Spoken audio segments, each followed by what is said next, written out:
നോമ്പുകാലം ആരംഭിച്ചതിനു ശേഷമുള്ള ആദ്യ വെള്ളിയാഴ്ച പള്ളിയിലെ പ്രാർത്ഥന വീക്ഷിക്കുന്നതിനും വിശ്വാസികളെ സന്ദർശിക്കുവാനുമായാണ് ഡോക്ടർ ഗീവർഗീസ് മാർ യൂലിയോസ് മെത്രാപ്പോലീത്ത എത്തിയത്.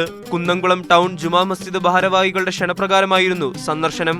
പള്ളിയിൽ വെള്ളിയാഴ്ച പ്രാർത്ഥനയ്ക്ക് എത്തിയവരെ മെത്രാപ്പോലീത്ത അഭിസംബോധന ചെയ്തു. രാജ്യത്തെ ഭിന്നിപ്പിക്കുന്നവർക്കെതിരെ ഒന്നിക്കണമെന്ന് അദ്ദേഹം ആഹ്വാനം ചെയ്തു. മതവിദ്വേഷം പ്രചരിപ്പിക്കുന്നവരോട് അകലം പാലിക്കണമെന്നും അദ്ദേഹം പള്ളിയിലെത്തിയ വിശ്വാസികളോട് പറഞ്ഞു.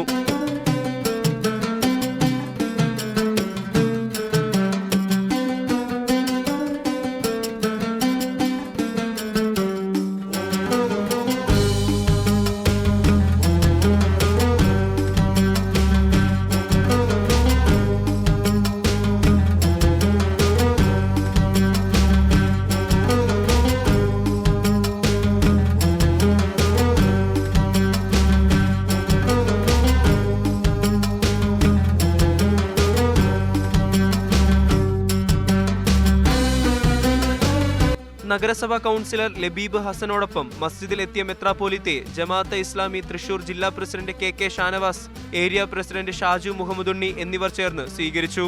വെള്ളിയാഴ്ച പ്രാർത്ഥനയ്ക്ക് അബ്ദുൽ സലാം പുലാപ്പറ്റ നേതൃത്വം നൽകി.